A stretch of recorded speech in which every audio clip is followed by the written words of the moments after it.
All right, we're back. We're talking to Dana White and Mike Tyson. Thank you guys for being here. Nice applause. That was really helpful.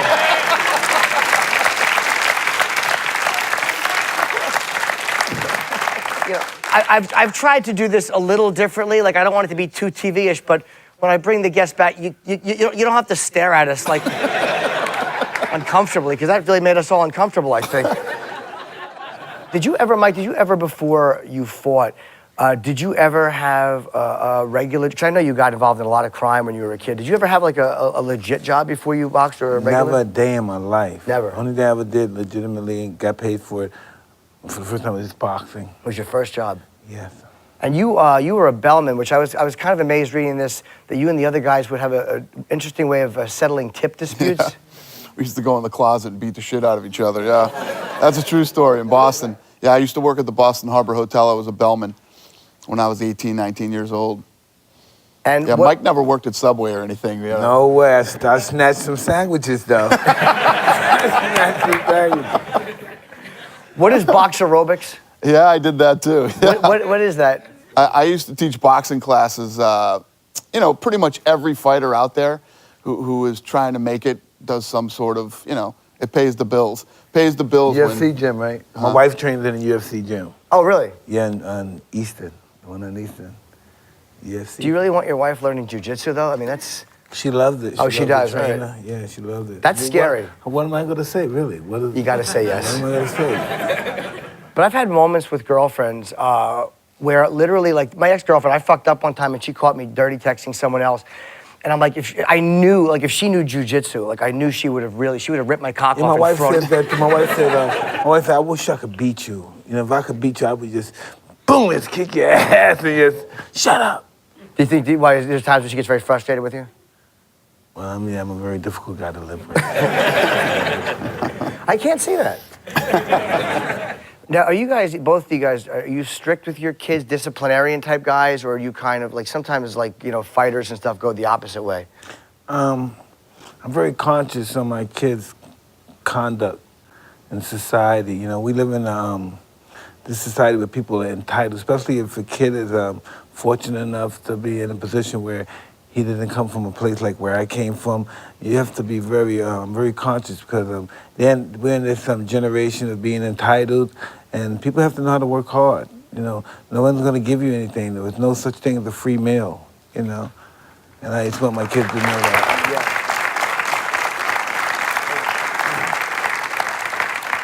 Yeah. You want them to kind of know, like, you know, you have no idea how easy you have it compared to like where you came from. And listen, they go to these upscale schools and the bourgeois friends, they have no idea. His uncle's the former assistant governor, you know, he has no idea. He has no idea what's really, he never, my son never went a day without eating unless he didn't want to. None of my kids ever did that. They don't know what being hungry like. They don't know what it's like to steal and all that stuff. And they just don't know. They have no idea. But they still think they're tough. They still think they're cool and know what's happening. And what do you guys do, I'll ask both of you, to kind of calm yourself? Because you're both, like, really adrenaline-driven guys. Like, and I know you have your addictions, and Dana, I know you're a very, very hard-to-slow-down guy, you know. What do you do just to kind of keep calm and stop from just going off a cliff? I never chill out. I don't know. I like PlayStation 4. I play PlayStation, what's that, Duty? The what?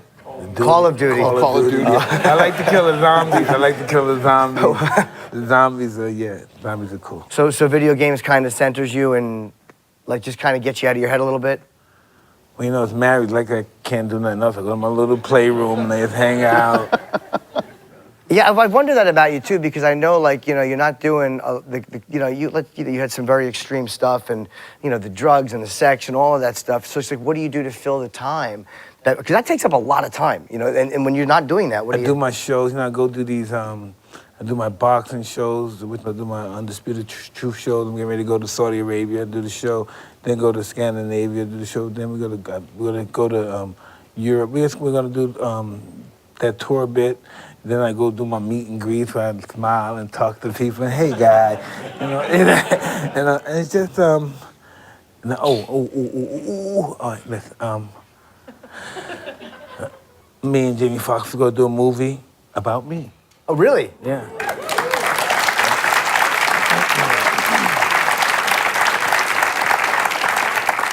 Who's Jamie playing? Is he playing you? Yes, and it's very interesting that you say that because I know you're gonna say, well, Jamie's almost older than you. How he's gonna play you? See, it was a movie called Benjamin Button. Remember that movie, Benjamin Yeah. Button? And so they got a new, they have a new gadget where they can make him younger, like they made Brad Pitt younger. And so Jamie's gonna look younger, so he's gonna play a younger me when he's older. I was thinking more of Jamie, not even age-wise, but more the body, like, because you're such a powerful guy. No, but the movie, he's gonna go, he'll do some steroids, he'll eat some, he'll eat some pork, he'll do all that stuff, some potatoes, and do all that stuff and lift some weights. And because he did that movie Resurrection when he played, I think it was the gentleman that Arnold Schwarzenegger, the guy that died, Tookie Smith, I believe. Tookie Williams, the gang-affiliated gentleman. Oh, didn't they execute him? Yes, they did. They did, yeah, it was yes, they death did. penalty. And so he was buffed in, so he's gonna try to get buffed again. I didn't know he played him. Yeah, he was I've seen photos of him. He was a very big dude. Pretty big. And the steroids, you mentioned steroids, and I don't know, I'm sure this is a different thing, but you guys in UFC are constantly getting tested and constantly, and you just, the main card for Son and Silva is done. Can you kind of talk about what happened there? Because I love Chael, and he retired from UFC very abruptly, from mixed martial arts. So they used to allow TRT, testosterone replacement therapy, in Nevada, and all the other commissions did too. And it was just causing a lot of problems, a lot of confusion.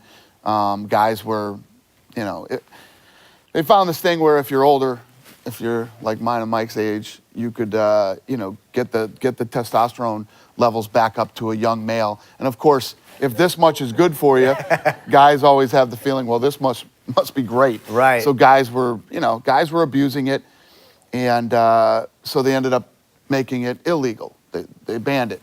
And what we didn't do and what the commission didn't do, I think, we both did a bad job of managing these guys once they got off. Because once you get off this stuff and you've been on it for years, there are side effects to what, certain things can happen to you if you don't take other pills and other drugs to counteract. For instance, a man, if he doesn't take estrogen blockers after getting off that stuff, can grow breasts and all kinds of creepy shit like that. Well, so, I have mixed feelings about that.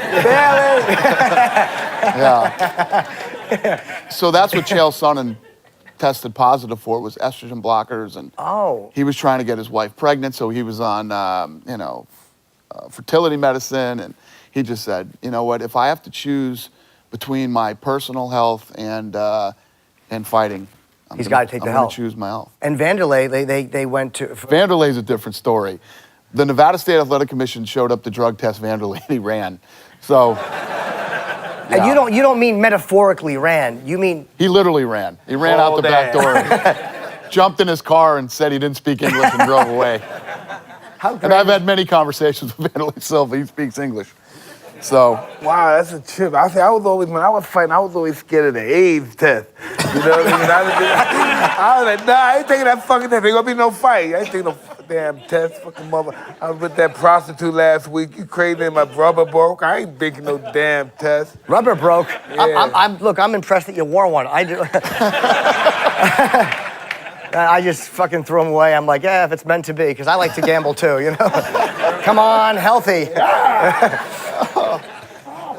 Yeah, it's kind of fun to talk about the old sex stuff, but... Oh, man. You talked about too, and you had one of the best terms for it, like with the prostitute. I think it was in your book. Did you say level normal? Is that how you phrase that? No, base. Base normal, my bottom normal. Baseline normal. Baseline normal, which is like that threshold of just feeling normal, which is so much higher than for normal people. Yeah. Being sober, you're like, fuck. You still got that feeling. Am I gonna do it today? No, I better go to a meeting. Yeah. It's just it's difficult stuff sometimes. How do people live like that? Sometimes I think I was born high. And I said, what the hell? I'm like cold turkey Joe. Yeah, it's a rough. Like I didn't know you were doing drugs. Like it didn't surprise me the sex stuff, but I had no idea when you were fighting. Like I read the book and you talk about carrying a duffel bag of coke and doing like a tremendous amount of blow. I had no idea. Well, when you're doing that stuff, the sex is not as much fun if you don't got the drugs. You don't want to have sex if you don't have the drugs. Then your imagination could be heightened to think about, hey, let's get a donkey in here or something. I don't know. I'm telling you, man, Mike Tyson has lived a life of a fucking 1,000 people, man. I've known him for years. When we hang out, it's like every time we hang out, it's like a 4-hour. I interview him the whole time I'm with him, and the stories he has, and they're just forever. And if you guys have never seen his show, and you're even this much of a Mike Tyson fan, it's awesome. His stand-up show is awesome. Because it really is. It's amazing. I'm just very grateful. I'm gonna try to.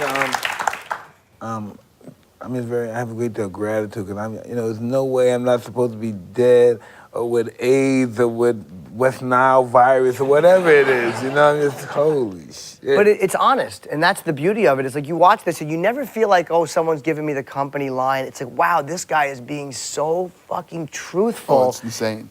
But it's true. There's no judgment in it. There's no filter on Mike Tyson, man. No, not at all. On a talk show, he just said, "I think about fucking a donkey." I mean, I think I think that's. Even I've never said that. No, 'cause really, what do you think? What's the luck that you're in a room with two guys, a guy and a girl, and you're all, and we're both with this girl, and they both die of AIDS, and I survived, and it's the bouncer from this club. Listen, and there's a bouncer from this club that knew these people, and he knew we was in that car, and he still thinks I got AIDS to this day. The boy looking losing a little bit of weight, Mike.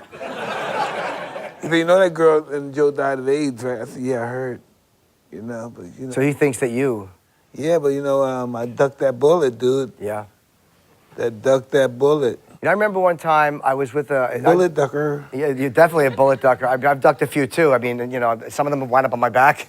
But let's just say, but I was with a buddy of mine, and this was sober. A buddy of mine, Bill, and I picked up a prostitute together, and she was a street girl from New Brunswick. And I remember Bill went first, and then it was my turn. And I couldn't get an erection. I don't know why, maybe because I've always struggled with that. And I couldn't get an erection, and I was, pissed off and depressed, and then Bill wound up dying of AIDS.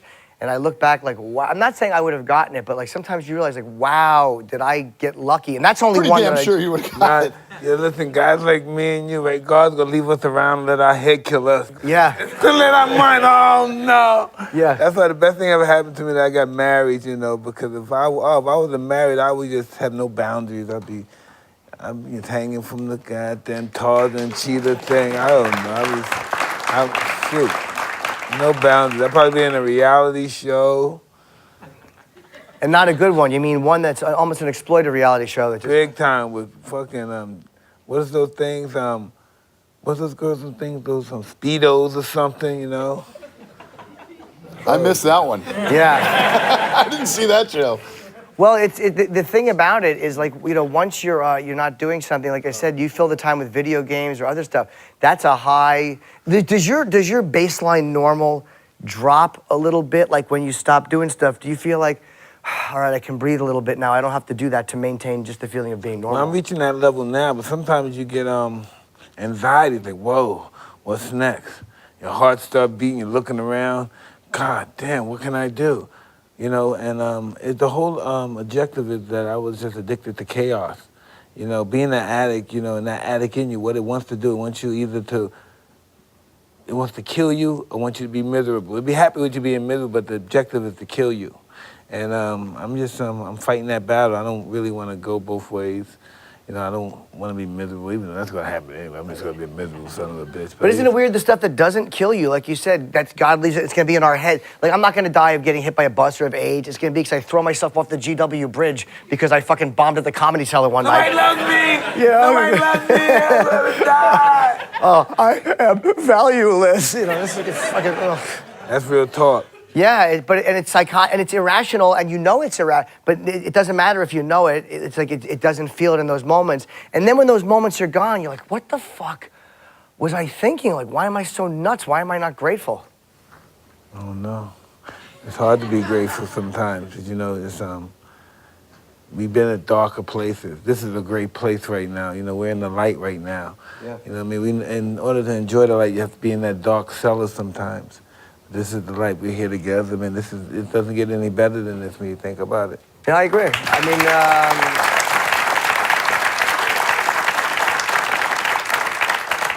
and I think one of the most amazing things, and you know, and I saw Dana yesterday, and we talked about Mike and the book and how incredible it was.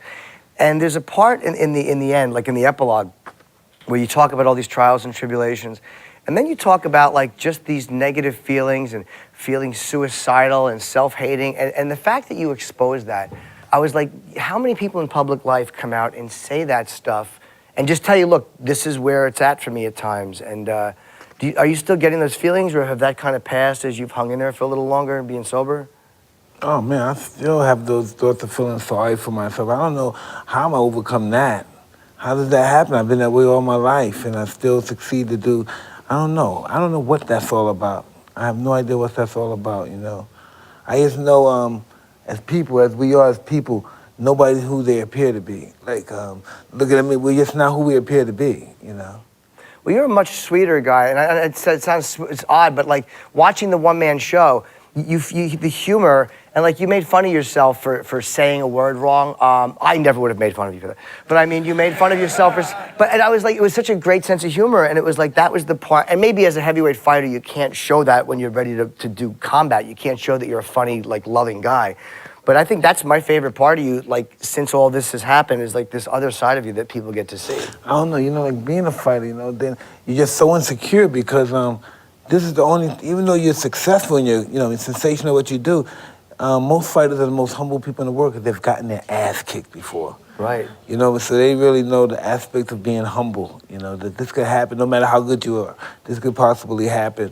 And this is the kind of sport where you get, like, when you think about the UFC, the reason why boxing is really took a real serious back step to UFC because those, and I know this doesn't sound politically correct, those guys don't want to hurt each other.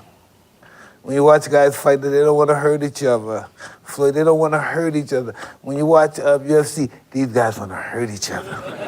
And that's what we want to see. If you're in there fighting, we want to see you hurt somebody. You're not in there to dance with somebody. You're not even to, you know, to do the tango twist with anybody. They want to hurt, and that's what fighting's about. You want your man's his surrender, his total destruction, and that's what boxing, you know, has just took a back step to, because these guys, they don't have that desire to really do that anymore. Dana, I credit you so much with the attitude of the UFC fighters, because the fights we want to see. One thing in boxing I noticed that we don't see the fights that we want to see. Like, you know, everyone wants to see like Mayweather, Pacquiao. Like a lot of times those big fights you don't see, but in UFC you see those fights always. And they're exciting. And it's exciting, and there's always more that you want to see. And when the fight sucked, you come out like this last card. You come right out and go like, that fight sucked, and that's really shocking to hear a promoter say. Yeah, well, I grew up in that era where every time you heard a guy coming out and talking, no matter whether it was from a company or a sports organization, they were reading canned statements that lawyers wrote, and you know they are. You know, if you see a shitty fight, how the hell are you going to try to talk to somebody until they saw a great fight? You know when you see a great fight, and you know when you don't. So I'm just pretty honest about it. But at the end of the day, I'm a huge fan. I'm a fight fan too. I'm not just, some guy out trying to sell you a bunch of bullshit. I want to see the great fights. I want to go to an event on Saturday night and leave there as excited as the fans are. So the thing is with the guys like Mike is, as human beings, we're fascinated by who the toughest guys in the world are. We are. I say this all the time. If you think of all sports, right? And people in here are probably football fans, baseball, basketball, whatever it is. And take Jordan, who's probably arguably the most famous player of all times. Do people really know Jordan all over the world, in every little country, in every, Wayne Gretzky, the list goes on and on. It's like, right, I'd like anybody, and maybe this will be the first time it'll ever happen. If somebody in here, tell me who the greatest cricket player on earth is. Nobody? Yeah, I didn't think so. How great would it be if he was here? Yeah. And then he just went and killed I've himself. done that a million times, and not one person's ever said, I know who the greatest cricket player is. But my point is, you walk anywhere in the world, everybody knows Mike Tyson. Everybody knows Muhammad Ali. Bruce Lee died in the early 70s. Does anybody in this room not know who Bruce Lee is? Everybody knows who Bruce Lee is. He died in the 70s. And it's not like they're promoting him. It's not like anybody's promoting him. As human beings, we're fascinated by who the toughest guy in the world is. It's always been that way from the days of the Roman gladiators.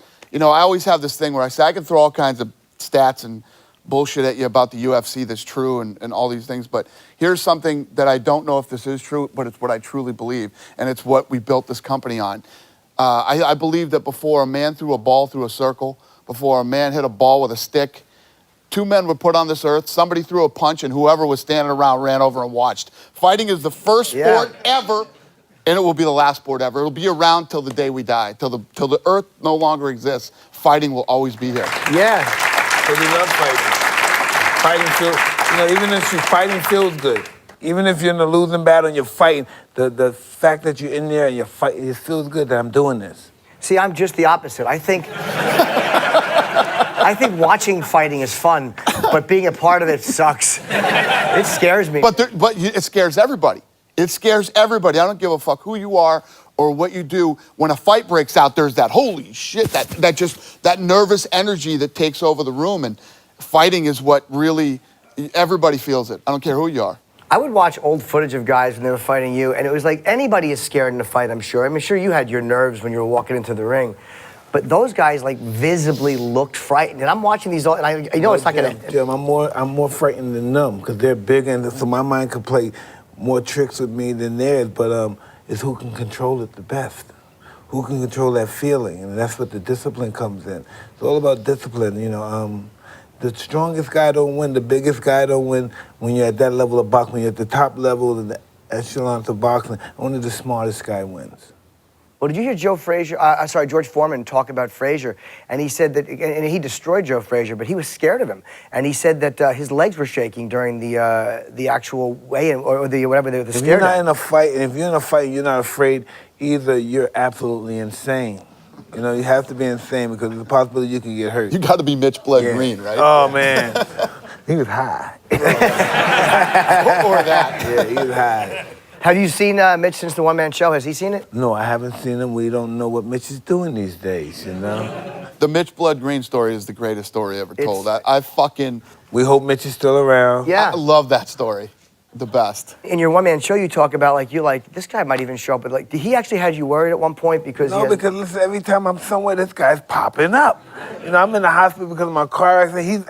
They said, Mike, look outside. I look out my hospital window. It's a crowd, and there's the president. He's giving an interview calling me, I'm tagging that Cicely Tyson, homo Mike Tyson. Holy shit. For those of you that don't know the Mitch Blood Green story, he fought Mitch Blood Green, and he beat him. Then he terrorized Mike for years. Would show up at dinners, at restaurants, and would try to fight him all the time. So Mike's getting fitted for a suit one night. There's this place, where was it, in the Bronx? In Harlem. In Harlem, all right. In Harlem where... where you buy them, those knockoff stuff. Right. And he said this place, it was a place where you would go get fitted for suits, and it was open at 3, 4 in the morning. And he said, that might sound weird to you, but pimps, rappers, and everybody else would go get suited at this place, so that's why it was open that late. And he said Mitch Blood Green came walking in one day and started, calling him all kinds of names. Holy And he said he was like a zombie. He said he hit him, and he broke his hand when he hit him. And he knocked him, he thought he knocked him out dead. And then he gets up like Jason he said every time he knocked him out. No, when I knock him out, I'm scared, so let's get to the car. Next thing I know, boom, boom, boom, boom. What the fuck? I didn't even believe this shit. My right hand got on my children like he out. And I said, let's get out. He was walking, next thing you know, dun, dun, dun, dun. Like he keeps knocking this guy out, and the guy keeps getting up and chasing after him out to the thing, and then the game changer is he rips the mirror off Mike Tyson's Rolls Royce, and Mike has to get out and knock him out again before he drives away. But I was gonna let him get rid of that. I wasn't gonna let him get rid of that. Gonna take my little Royce and break the window off, break the little mirror, the side mirror, right? Yeah, ripped it off. Is that scary too when you knock a guy out And he doesn't get up like, all right, like when he gets up and he's like, oh, now I'm ready to really fight. That's a fucking psychologically frightening thing. No, it didn't bother me. It's when I heard his head hit the concrete, boop, and he shit on himself a little bit, and stuff was coming out of his mouth, and that's when I got worried. That's when I got worried. I thought, oh no, back in jail again.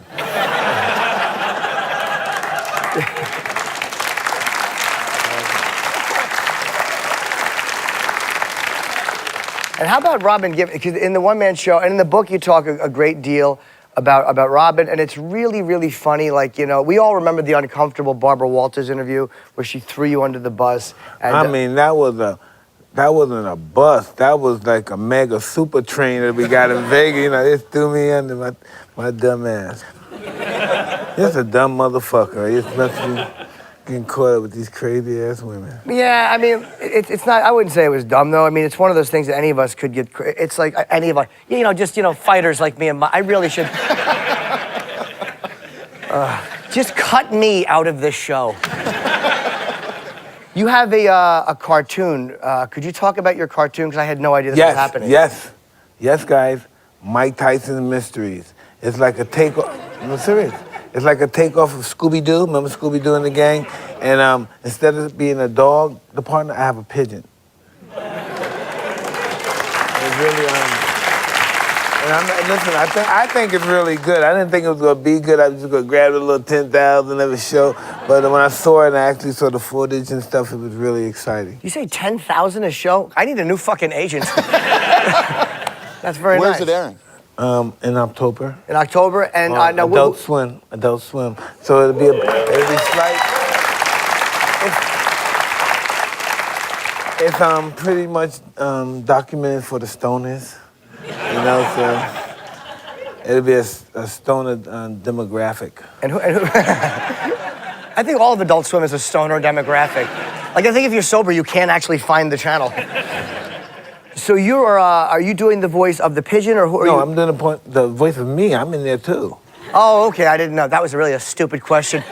We'll fix that in post. Okay, so you're doing you, and the pigeon is... Yes, in one scene, I'm doing a really splendid church revival song. A church revival song? Yes. And do you sing it? Yes, implicitly. I think that a bar or two of that would make us very happy right now.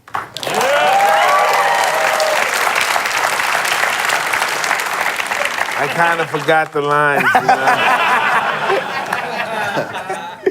What is it kind of like a, it sounds like a... Jesus loves me, Jesus, you know. Yeah. Okay. And I wanted to sing along, but I was almost afraid if I did, a voice would just come out, no, I don't. That's my low self-esteem. That's really cool, something like that. Like, did you ever at one point think that you'd be doing a cartoon, a kid show like that, even though it's kind of an adult-oriented thing? Hey, no, I'm just really grateful for anything positive that happens to me. Like I said before, I've been on the dark side, and I'm kind of seeping into the light, and I kind of like this little, you know, stream of light here. So this is pretty cool. He's got more than a stream of light. He's busy as hell. He's doing movies, he's doing TV shows, he's got the cartoon. Well, I didn't even know about the cartoon. He's got his own fight promotion, he's promoting fights. Fuck yeah, I forget sometimes. That's how grateful I am. Yeah, what is the name of your company, first of all? I Am Mike Production. I Am Mike Production. IMP. And is there a website people can go to too? Because everybody's so social media these days. Listen, I'm not social media, but I'm pretty sure it's IamMikeProduction.com or something. You know, I don't know. Hopefully you own that, and if you don't, I'm sure you could convince somebody to give it to you. If you guys knew the process before we go, what these guys have done for me, I will always love you for. Thank you guys so much. It's the Jim Norton Show. The Jim Norton. And thank you guys for coming. I appreciate The Jim Norton Show. It's the fucking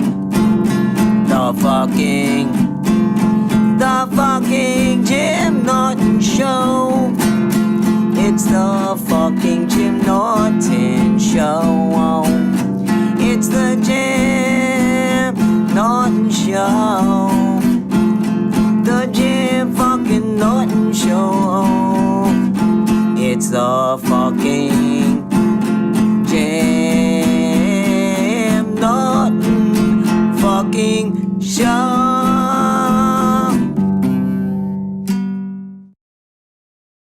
Hey, let's get a donkey in here or something, you know?